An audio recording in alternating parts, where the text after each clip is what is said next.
राधे कृष्ण दोस्तों, आपका स्वागत है आपके अपने यूट्यूब चैनल स्टडी जोन में। तो ये वीडियो है तमस उपन्यास के पार्ट जो अध्याय 6 है उसकी। तो हम पढ़ रहे हैं भीष्म साहनी जी का बहुत ही प्रसिद्ध उपन्यास तमस। तो चलिए इस उपन्यास को पढ़ते हैं। तमस उपन्यास का ये 6वां अध्याय है। साप्ताहिक सत्संग की समाप्ति से पहले पुण्य आत्मा वानप्रस्थ जी सदा की भांति मंत्र पाठ करने लगे। इस मंत्र पाठ को वह सत्संग रूपी यज्ञ की अंतिम आहुति कहा करते थे। गिने चुने इन विशिष्ट मंत्रों तथा श्लोकों में भारतीय संस्कृति का सार पाया जाता था और वर्षों के आग्रह के बाद वानप्रस्थ जी ने सभी सभासदों को ये मंत्र कंठस्थ करवा दिए थे। वेदी पर बैठे ही बैठे आंखें बंद कर हाथ जोड़ और सिर नवाकर वानप्रस्थ जी मंत्रोच्चारण करने लगे। सर्वे भवन्तु सुखिनः, सर्वे सन्तु निरामयाः, सर्वे भद्राणि पश्यन्तु, मां कश्चित् दुख भाग भवेत्। सारे सत्संग में अकेले वानप्रस्थ जी ही थे जो संस्कृत के ज्ञाता थे। उन्होंने सभी वेदांग पढ़ रखे थे, इसीलिए जब वह पढ़ते तो कभी उच्चारण में भूल नहीं होती थी, बल्कि लगता एक एक शब्द पूरी समझ बूझ के साथ दिल की गहराइयों में से निकल रहा है। उपनिषद के श्लोक के बाद उन्होंने गीता के 2 श्लोक पढ़े। अपूर्यमाणम अचल प्रतिष्ठम। सभासद साथ साथ गुनगुनाने लगे। कुछ लोग उच्चारण में पीछे छूट गए। इस कारण वानप्रस्थ जी के पढ़ चुकने के बाद भी सभा में से कुछ देर तक गुनगुनाती आवाज आती रही। अंत में शांति पाठ हुआ और सारा हॉल पुरुष स्त्रियों के कंठ से गूंजने लगा, क्योंकि शांति पाठ का मंत्र सभी को कंठस्थ था। ओम ध्यो शांति पृथ्वी शांति रापः शांति रोषधयः शांति वनस्पति। सचमुच ऐसा जान पड़ने लगा जैसे शांति का लौकिक प्रभाव वायुमंडल में छाने लगा है। चारों ओर शांति व्यापने लगी है और इन मुक्त कंठों से निकलने वाली शांति की ध्वनि घर घर तक पहुंच रही है। अंतिम आहुति में सचमुच सभी को बड़ा आनंद आता था।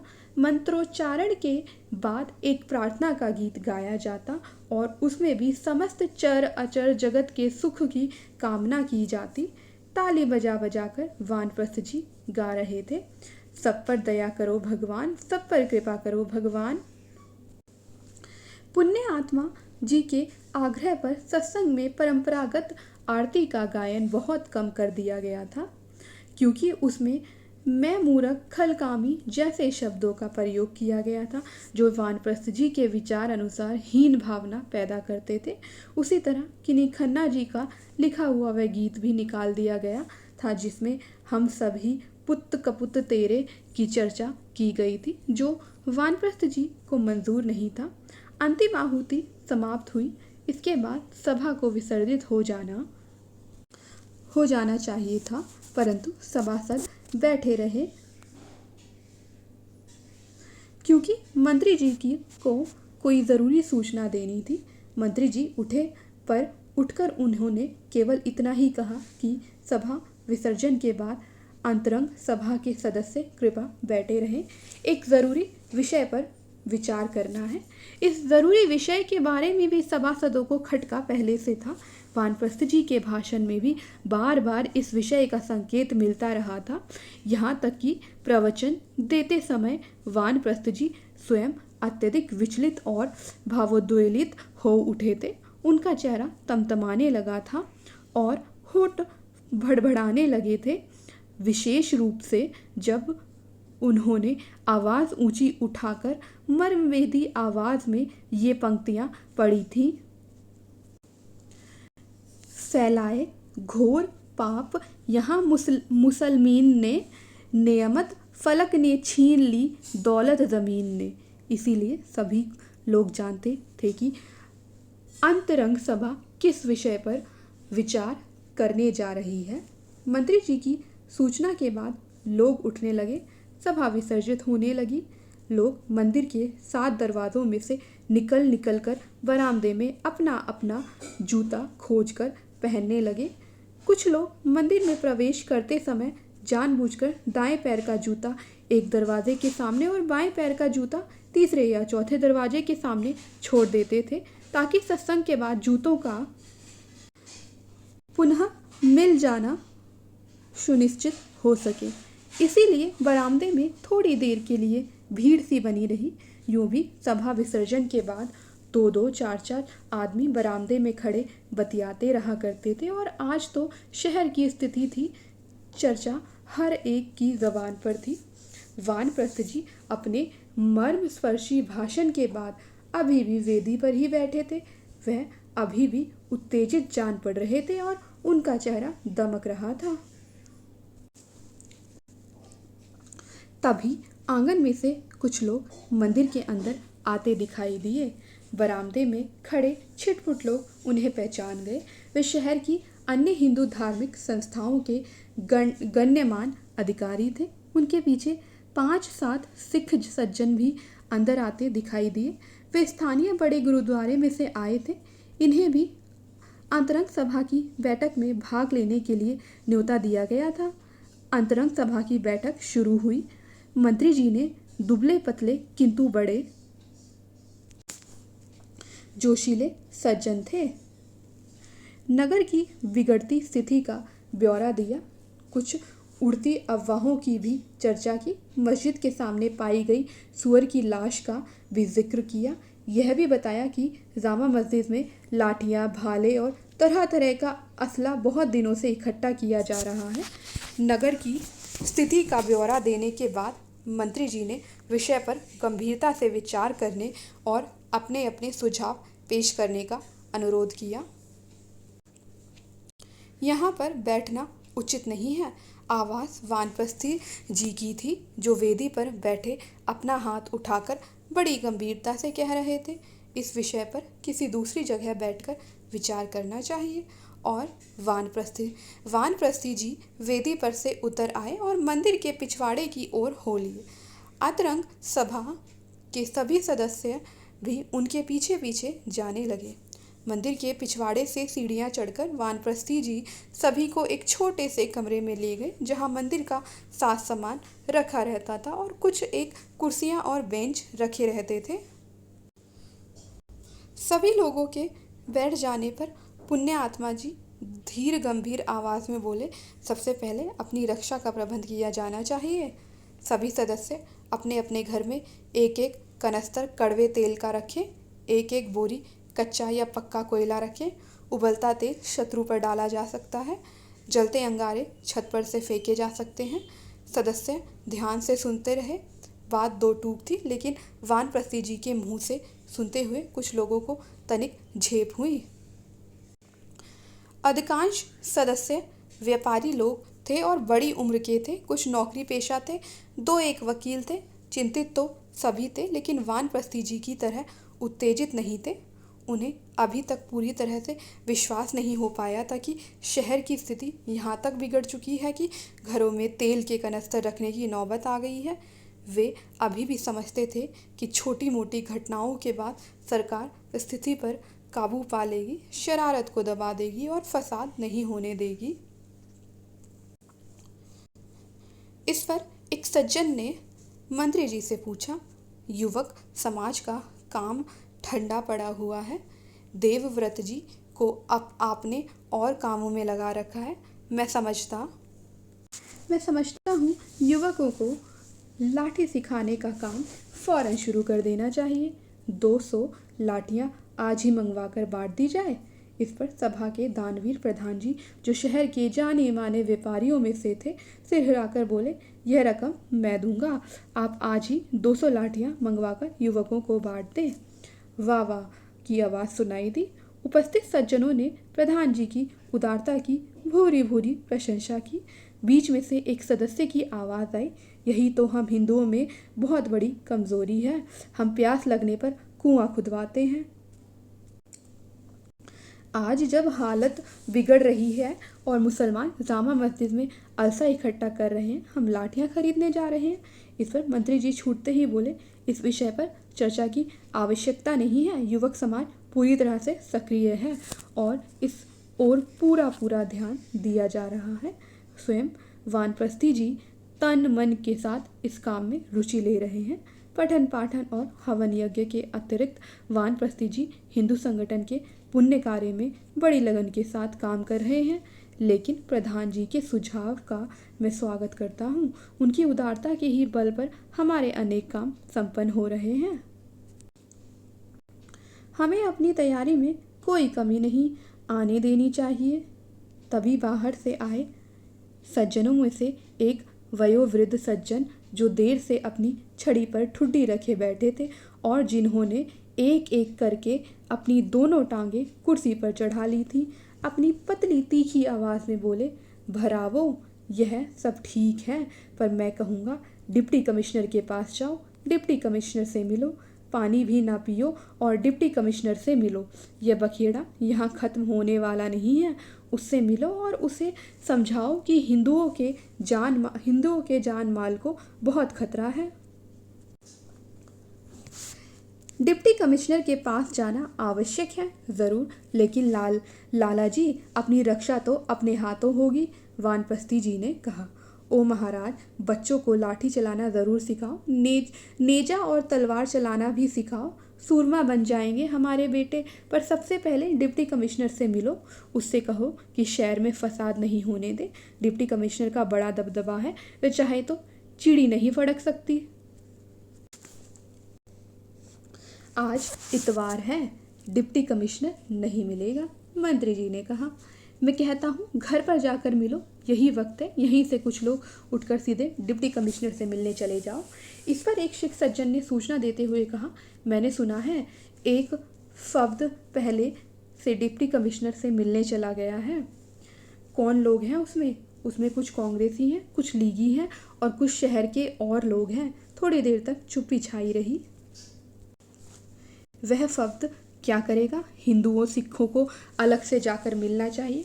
उसे तो यह बताना है कि देखो मुसलमान क्या कर रहे हैं। अगर मुसलमान भी साथ होंगे तो डिप्टी कमिश्नर को क्या कह सकते हो? यह सारा काम कांग्रेसियों ने बिगाड़ा हुआ है। उन्होंने ही मुसलों को सिर पर चढ़ा रखा है। शरारत तो बहुत बढ़ रही है, इसमें तो शक नहीं। एक सिख सज्जन बोले, सुना है एक गाय भी काटी गई है। माई सत्तो की धर्मशाला के बाहर उसके अंग फेंके गए हैं। मैं नहीं जानता कहाँ तक ये खबर ठीक है, लेकिन सुनने में ज़रूर आया है। इस पर वानप्रस्थी जी का चेहरा तमतमाने लगा और उनकी आंखों में खून उतर आया। वह कुछ बोले नहीं, चुपचाप अपनी उत्तेजना को दबाते हुए मौन बैठे रहे। गोवध हुआ तो यहाँ खून की नदियाँ बह जाएंगी, मंत्री जी उत्तेजित होकर बोले। कुछ देर तक सभी चुप रहे। अगर यह बात सचमुच ठीक है तो इसके पीछे गहरी शरारत है। मुसलमान जो ना करे कम है। इस पर शहर के हिंदू सिखों को व्यापक रूप से संगठित करने, आत्मरक्षा की साक्षी योजना बनाने के लिए सुझावों पर विचार किया जाने लगा। मोहल्ला कमेटियों की क्या स्थिति है? एक सज्जन ने पूछा। यहाँ मोहल्ला कमेटियाँ बनाना बड़ा मुश्किल काम है। सभी मोहल्लों में मुसलमान घुसे बैठे हैं। यह शहर ही इस बेढब्बे से बना है कि हर मोहल्ले में हिंदू भी रहते हैं और मुसलमान भी रहते हैं। मोहल्ला कमेटियाँ क्या करेंगी? मोहल्ला कमेटियाँ क्या बनाओगे? हर बात की खबर मुसलमानों को हो जाती है। 1926 के फसादों के बाद 2-3 मोहल्ले ऐसे बने हैं जिनमें हिंदुओं ने आंखें खोलकर मकान बनवाए हैं, जैसे नया मोहल्ला, राजपुरा आदि, जो अलग से हिंदुओं सिखों के हैं, वरना सभी में मुसलमान घुसे हुए हैं। मोहल्ला कमेटियों के बारे में देर तक गंभीरता से विचार हुआ। एक उप समिति भी बनाई गई जो फौरन इन मोहल्ला कमेटियों के साथ संपर्क स्थापित करे। ऐसी योजना पर भी विचार किया जाने लगा कि खतरे के वक्त यह संपर्क कैसे कायम रहे। तभी एक वयोवृद्ध सज्जन ने सुझाव दिया, शिवालय पर लगे घड़ियाल की जांच भी करवा लीजिए। क्यों, उसे क्या हुआ है? यूं ही एहतियात के लिए। रात के वक्त ही खतरे की घंटी बजानी पड़ जाए तो कम से कम वह काम तो करता हो। यह ना हो कि रस्सी खींचो तो रस्सी ही टूट जाए, घड़ियाल ही ना बजे। शहर के ऐन बीचों बीच एक टीले पर स्थित शहर का पुराना मंदिर था। उसी को लोग शिवाला कहते थे। आसपास की दुकानें थी। वहीं पर मंदिर के ऊपर यह घड़ियाल भी किसी जमाने में लगाया गया था। अरसा भी तो बहुत हो चुका है, वयोवृद्ध कह रहे थे 1927 में लगवाया गया था, या शायद इससे भी पहले। इस पर एक सज्जन के मुंह से सहसा निकल गया, ना ही बजे तो अच्छा है, भगवान कभी ना बजवाएं। इसी भाव ने हमें कायर बना दिया है। वानप्रस्थी जी सुनकर बोले, बात बात पर खतरे से डरना, इसी कारण मलेच्छ हमारी खिल्ली उड़ाते हैं, हमारे युवकों को कराड़ और बनिया कहकर पुकारते हैं। लोग फिर चुप हो गए। धारणाएं जरूर सभी उपस्थित लोगों की एक जैसी थी, लेकिन वे वानप्रस्थी जी की भांति उत्तेजित नहीं थे। वे भी मानते थे कि मुसलमान शरारत करेंगे, लेकिन वे यह भी नहीं चाहते थे कि फसाद फूट पड़े, क्योंकि इससे सचमुच हिंदू सिखों की जान और माल को खतरा था। दूर तक उपायों और साधनों पर विचार होता रहा, रक्षा संबंधी उपायों पर भी और फसाद को रोकने के उपायों पर भी अनेक सुझाव पेश किए गए। मोहल्ला कमेटियां बनाई जाएं, वॉलेंटियर कोर बनाई जाए जो शहर के सभी हिंदुओं सिखों के संगठनों के बीच संपर्क रखे। कड़वे तेल के अतिरिक्त रेत और पानी का इंतजाम किया जाए। इस गंभीर विचार विमर्श के बीच बार बार किसी राख की स्थायी पंक्ति की भांति वयोवृद्ध अपना सुझाव बार बार दोहरा देते। ओ भरावो, डिप्टी कमिश्नर से मिलो, पानी भी ना पियो, डिप्टी कमिश्नर से मिलो, यहीं से उठकर कुछ लोग उसके पास चले जाओ, मैं भी साथ चलने के लिए तैयार हूँ।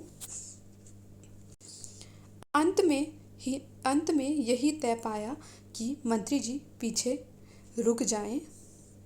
तेल और कोयला और लाठियों से संबंधित निर्णयों के बारे में घर घर चपरासी भेजकर सदस्यों को सूचित करें, अन्य संगठनों से संपर्क स्थापित करें, चौकीदारों के लिए गोरखों का प्रबंध करें, शिवालय वाले घड़ियाल की मरम्मत के लिए सनातन धर्म सभा के मंत्री जी से बात करें, युवक सभा को चौकस करें। जबकि अंतरंग सभा की बैठक में भाग लेने वाले अन्य सभी सज्जन उसी वक्त तांगों पर बैठकर डिप्टी कमिश्नर के बंगले की ओर रवाना हो जाएं, वानप्रस्थी जी को छोड़कर, क्योंकि आध्यात्मिक उपदेश देने वाले और सफ़ेद बाना पहनने वाले वानप्रस्थी का यह काम नहीं है कि दुनियावी बखेड़ों में गृहस्थियों के पास घिसटते फिरें। घर पर पहुंचे तो दानवीर प्रधान जी को पता चला कि बेटा घर पर नहीं है। उनका माथा ठनका कि कहीं अभी से उस आंधी की लपेट में तो नहीं आ गया है जो इस शहर में उठने वाली है। जिस समय वे घर की ओर लौट रहे थे, उसी समय रणवीर अखाड़ा संचालक मास्टर देवव्रत के पीछे पीछे शहर की तंग गलियों में से एक गली के बाद दूसरी गली पार करता हुआ चला जा रहा था। मास्टर देवव्रत के बोझिल बूटों की टाप गलियों की दीवारों के साथ टकरा टकरा कर गूंज रही थी और उनके पीछे पीछे चलते हुए 15 साल के तरुण रणवीर के दिल में उमंगे लहरों की तरह उठ रही थी और रोम रोम पुलक रहा था। आज उसकी परीक्षा होगी और यदि वह परीक्षा में खरा उतरा तो उसे दीक्षा मिलेगी। शहर की कोई गली सीधी नहीं थी। एक गली थोड़ी दूरी तक सीधी चलती, फिर कुछ गज की दूरी पर एक और टेढ़ी गली उसमें आ मिलती। दोनों ओर के इकहरे मकान उस पर झुके पड़ते थे। लगता उन्हीं के बोझ से गली टेढ़ी हो गई है। कभी कभी लगता अंधी गली में पहुंच गए हैं, आगे चलकर गली बंद मिलेगी, पर एन अंत तक पहुंचने पर एक संकरा सा रास्ता बाईं या दाईं ओर निकल गया होता। देवव्रत के पटपटाते बूट सभी गलियों को पहचानते थे। रणवीर उम्र में छोटा था, इसी कारण उसकी आंखों में अभी भी कौतूहल और सरल विश्वास झलकते थे। उसमें वह संजीदगी नहीं थी जो विशिष्ट परीक्षण के लिए ज़रूरी है, पर संजीदगी ना सही उत्साह तो था। मास्टर जी के आदेश पर मर मिटने की क्षमता तो थी, दृढ़ संकल्प तो था। रणवीर जब इससे भी छोटा था तो मंत्रमुग्ध सा मास्टर जी के मुंह से वीरों की कहानियां सुना करता था। जब राणा प्रताप की आधी बची हुई रोटी बिल्ली खा गई थी और उन्हें पहली बार अपनी निस्सहाय स्थिति का बोध हुआ था। शहर के आसपास के पहाड़ों को देखता तो उन पर उसे कभी चेतक घोड़ा दौड़ता नजर आता, कभी किसी चट्टान पर घोड़े की पीठ पर बैठे शिवाजी नजर आते। दूर तुर्कों के लश्करों की ओर देखते हुए जब शिवाजी मलेश सरदार से बगलगीर हुए थे, मास्टर जी ने ही रस्सी में तरह तरह की गांठें लगाना सिखाया था। मकान की दीवार फांदकर ऊपर चढ़ना, अग्निबाण से मेघबाण के गुण बताए थे। हवा में छोड़ा हुआ अग्निबाण आगे बढ़ता है, उसकी नोक घर्षण के कारण चमकती है, उसमें से अंगारे फूटते हैं। महाभारत के युद्ध में ऐसा ही अग्निबाण छोड़ा गया था, हवा को काटता चला जा रहा था। फिर वह कौरवों के योद्धा की ढाल से जा लगा, ढाल में से अंगारे फूटने लगे, पर तीर फिर भी आगे बढ़ता गया। अग्निबाण की यह विशेषता है, वह गिरता नहीं, वह बाण घूमता है, समस्त रणभूमि में घूमता है और चारों ओर से आग की लपटें उठने लगती हैं। कहीं किसी योद्धा के मुकुट को छू लिया, वह आग की लपट निकलने लगी। किसी रथ के छत्र से जा लगा, छत्र जलने लगा। चारों ओर घूमता हुआ बाण उस समय तक घूमता रहता है जब तक धू धू करके चारों ओर आग नहीं जलने लगती। फिर बाण लौट आता है। शत्रु की छावनी को जलाकर विजयी सैनिक की भांति उसमें से प्रकाश फूट रहा होता है। देखते ही आंखें चुंधिया जाती हैं। हवा को चीरता हुआ आता है, लगता है हवा को आग लगाता जा रहा है। मास्टर जी के मुंह से उसने सुना था कि वेद में सब लिखा है, विमान बनाने का ढंग, बम बनाने का ढंग। उन्हीं के मुंह से योग शक्ति की महिमा भी सुनी थी।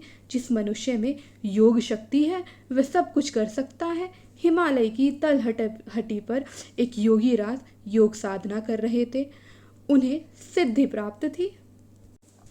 एक दिन जब वह समाधि में थे तो एक मलेच्छ उनकी समाधि भंग करने के लिए वहां जा पहुंचा। मलेच्छ तो गंदे लोग होते हैं। मलेच्छ नहाते नहीं, पाखाना करके हाथ नहीं धोते, एक दूसरे का झूठा खा लेते हैं, समय पर शौच नहीं जाते। तो वह गंदा मलेच्छ योगी जी के सामने खड़ा उन्हें घूरता रहा। उसकी कलुषित छाया पड़ने की देर थी कि योगी जी ने अपने नेत्र खोले। आंखों में से ऐसी दिव्य ज्योति निकली कि मलेच्छ वहीं खड़ा खड़ा भस्म हो गया। रणवीर की आंखों के सामने बार बार मलेच्छ घूम जाते थे।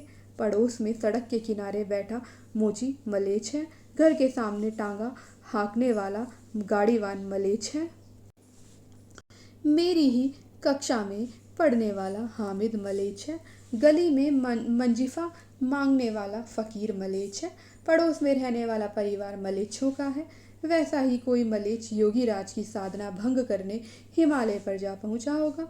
आज अपने 8 साथियों में से अकेले रणवीर को दीक्षा के लिए चुना गया था। देवव्रत जी से सभी को डर लगता था। वे खाकी निक्कर के नीचे काले रंग के डबल बूट पहनते थे और कड़कड़ी आवाज में बोलते थे और किसी को भी किसी समय धुन सकते थे। पर यह परीक्षण गुप्त था, केवल दीक्षित युवक ही इसके बारे में कुछ जानते थे और वे कभी भी इसके रहस्य नहीं बतलाते थे। गलियां उजड़ी हुई सी लगती थी। एक जगह रणवीर को लगा जैसे कुछ दूरी पर गली अंधकार के घने पुंज में खो गई है, परंतु पास पहुंचने पर पता चला कि किसी घर की दीवार टूटी हुई थी और खप्पे में से अंधेरा झांक रहा था। एक जगह देवव्रत जी के कदम रुक गए।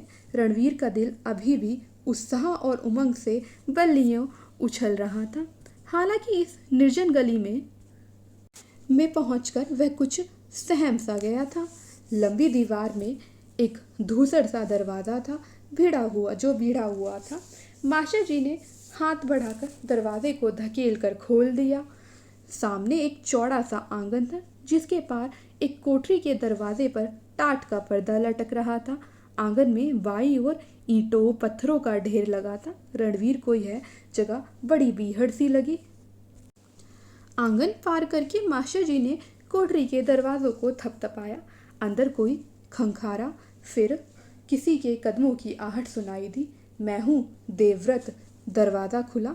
सामने स्कूल का बूढ़ा गोरखा चौकीदार खड़ा था। दरवाजा खोलते ही उसने हाथ बांध दिए।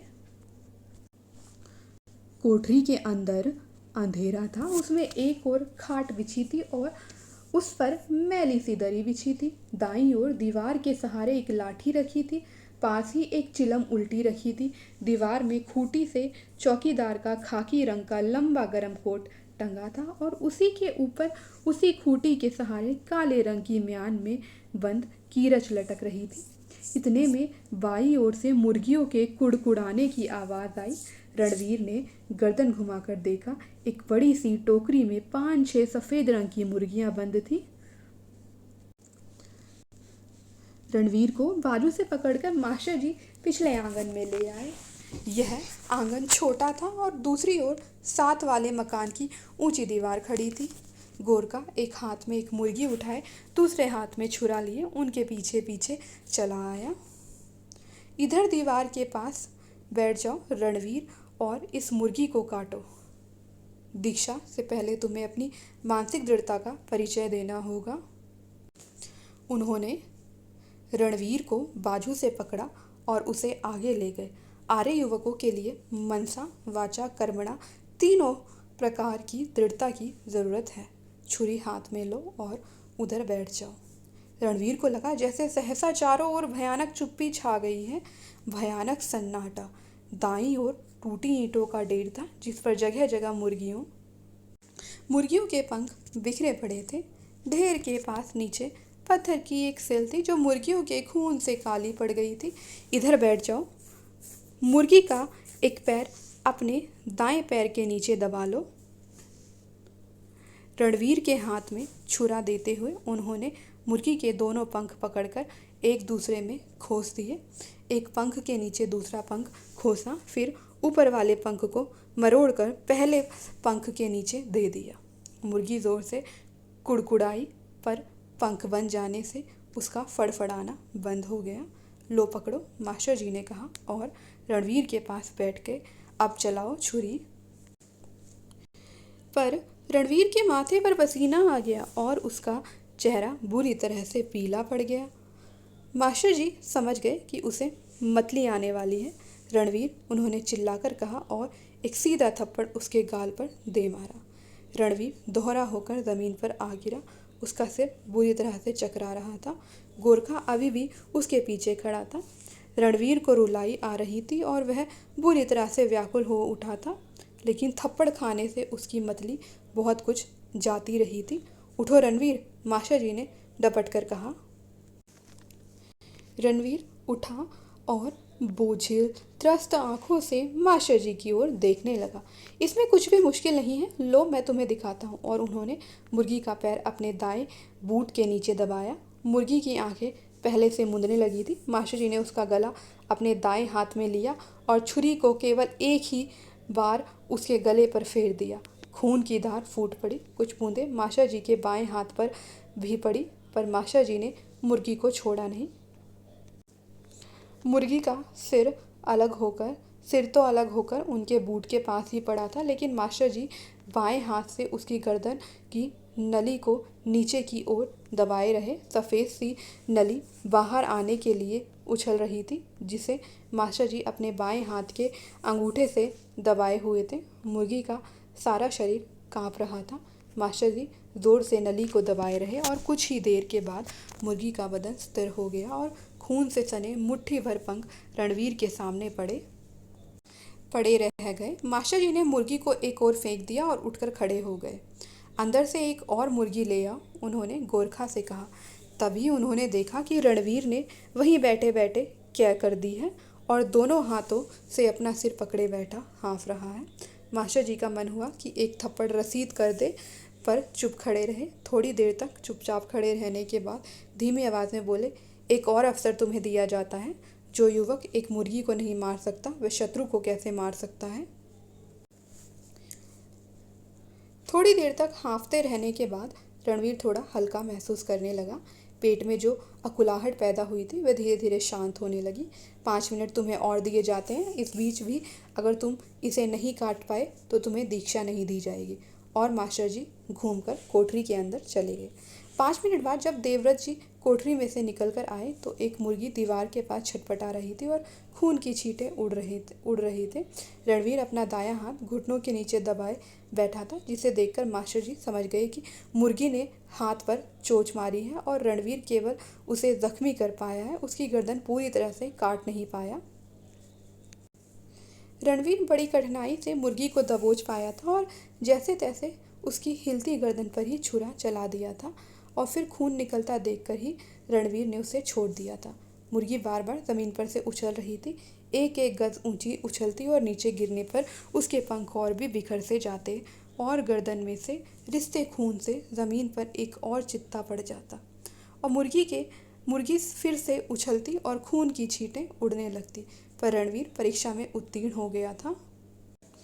उठो रणवीर, मास्टर जी ने कहा और पास आने पर रणवीर की पीठ थपथपा दी। शाबाश, तुम में दृढ़ता है, संकल्प शक्ति है, भले ही हाथ में ताकत नहीं अधिक नहीं है, तुम दीक्षा के अधिकारी हो। कहते हुए मास्टर जी जमीन की ओर झुके और पत्थर की सिल पर पड़े खून से अपनी उंगली भिगोकर रणवीर के माथे पर खून का टीका लगा दिया।